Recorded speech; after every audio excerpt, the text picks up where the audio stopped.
हमारा all J and के transport welfare association का यहाँ पे आना हमें ज़रूरी लगा, क्योंकि आवाज़ उठानी अपने समाज के लिए, अपने लोगों के लिए बहुत ज़रूरी है। और ट्रांसपोर्ट एक ऐसा खिता रहा है कि वो हमेशा जम्मू कश्मीर की जब आवाज़ उठाने का कोई भी ऐसा इशू आया है तो हम पहले सड़क पे भी आए हैं, बंद भी कॉल किए हैं। हम सबका एक समझो रेवेन्यू जो है वो यहाँ माता की कृपा से जनरेट होता है। और टूरिज़्म जो है, टूरिज़्म सेक्टर जम्मू कश्मीर का एक बैकबोन रहा है, जिसको यहाँ से हम रेवेन्यू जनरेट करते हैं। लेकिन हम चाहते हैं कि जो लोकल्स हैं, जो लोकल कहते हैं, लोकल ही वोकल होगा यहाँ पे, तभी हमारी अगर आवाज़ उठाएंगे तो शायद एडमिनिस्ट्रेशन इस चीज़ पे असर करेगी।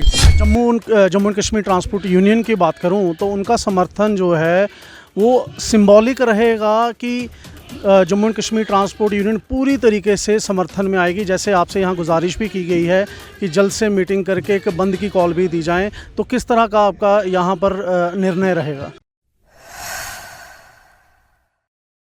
नमस्कार, NH1 न्यूज़ देख रहे हैं आप और मैं हूं हिमांशु शर्मा। कटरा में प्रोटेस्ट जारी है और आज इसका जो समर्थन मिला है इस प्रोटेस्ट को वो मिला है Jammu and Kashmir transport union का। पूरी टीम, करण सिंह वज़ीर जो चेयरमैन हैं वो खुद भी यहाँ आए हैं और उनकी पूरी टीम यहाँ मौजूद है।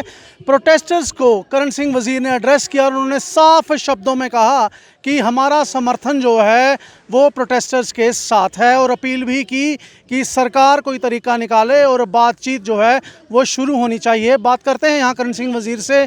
करण जी, जिस हिसाब से आपने प्रोटेस्ट देखा, ये पहली साइट है, दूसरी साइट में बच्चे भी बैठे हैं भूख हड़ताल पे, क्या लगता है आपको, क्या जेन्युइन डिमांड्स हैं? क्योंकि आस्था तो है ही है, रोज़गार हज़ारों लोगों का प्रभावित हो रहा है, क्या सोचते हैं आप? देखिए, सबसे पहले तो मैं मीडिया का धन्यवाद करूंगा जो ये यहाँ पे इस चीज़ की कवरेज करके जो हमारी गवर्नमेंट है और एडमिनिस्ट्रेशन है उस तक ये बात पहुँचा रहे हैं। हमारा ऑल जे एंड के ट्रांसपोर्ट वेलफेयर एसोसिएशन का यहाँ पे आना हमें ज़रूरी लगा, क्योंकि आवाज़ उठानी अपने समाज के लिए, अपने लोगों के लिए बहुत ज़रूरी है। और ट्रांसपोर्ट एक ऐसा खिता रहा है कि वो हमेशा जम्मू कश्मीर की जब आवाज़ उठाने का कोई भी ऐसा इशू आया है तो हम पहले सड़क पे भी आए हैं, बंद भी कॉल किए हैं और हमने जो इश्यूज़ को टेकअप किया है एडमिनिस्ट्रेशन और सरकार के साथ।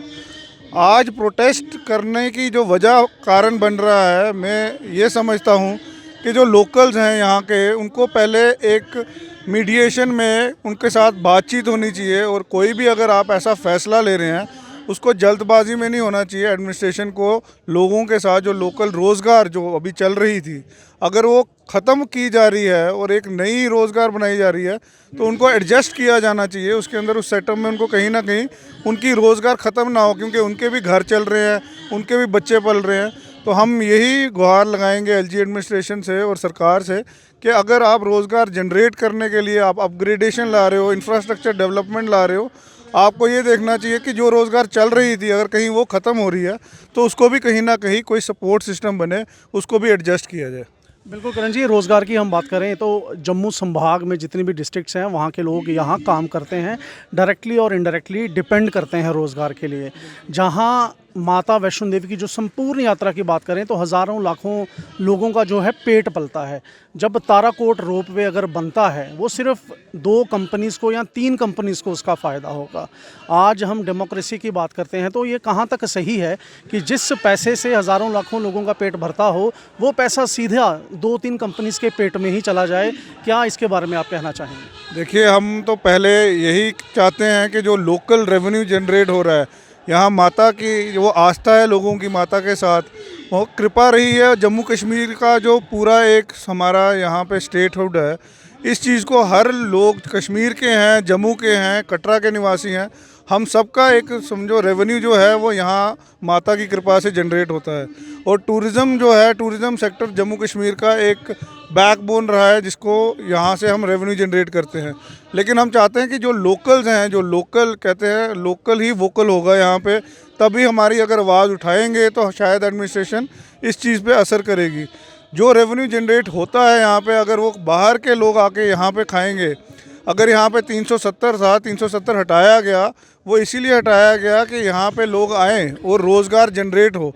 अगर वो चीज़ करने के बाद बाहर के लोग यहाँ पे आके पैसा भी वही लेके चले जाएंगे तो मैं समझता हूँ कि एडमिनिस्ट्रेशन और सरकार को इसके ऊपर बैठ के सोचना चाहिए, कि विचार करना चाहिए कि हमारे लोगों की जो यहाँ पे रेवेन्यू जनरेशन है, इकॉनमी की सपोर्ट हो रही है, तो हमारे घर बार पलने चाहिए और यहाँ पे ग्रोथ, लोकल की ग्रोथ होनी चाहिए, जो ज़रूरी है।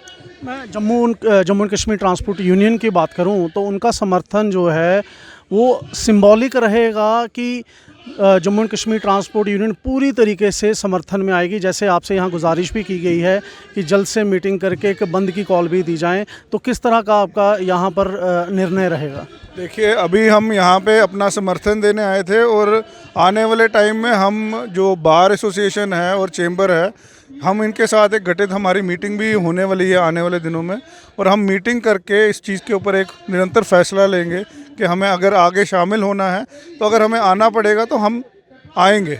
आने वाले समय में हम ज़रूर इनकी सपोर्ट के लिए भी आएंगे और चेंबर और बार के साथ भी बैठ के इस मुद्दे के ऊपर हम विषय पे बात करेंगे। बहुत बहुत शुक्रिया करेंगे। तो ये थे करण सिंह वज़ीर, जे.एंड.के ट्रांसपोर्ट यूनियन के प्रेसिडेंट। उन्होंने साफ शब्दों में कहा कि सरकार को इसके बारे में सोचना चाहिए। जहां सारे जम्मू संभाग के लोग कटरा पे डिपेंड हैं और वहाँ कुछ ही लोग इसका फ़ायदा उठाएं, बाहरी लोग इसका फ़ायदा उठाएं, इसके बारे में सोचना चाहिए। इन्होंने वोकल फॉर लोकल की भी बात की। उन्होंने साफ शब्दों में कहा अगर जल्द ही कुछ निर्णय होता तो बार एसोसिएशन और चैम्बर के साथ मिलकर मीटिंग की जाएगी और इसके बारे में जो है निर्णय लिया जाएगा कि आगे की रणनीति कैसी हो, ताकि इस प्रोटेस्ट को संपूर्ण रूप से पूरी ताकत से सपोर्ट किया जाए।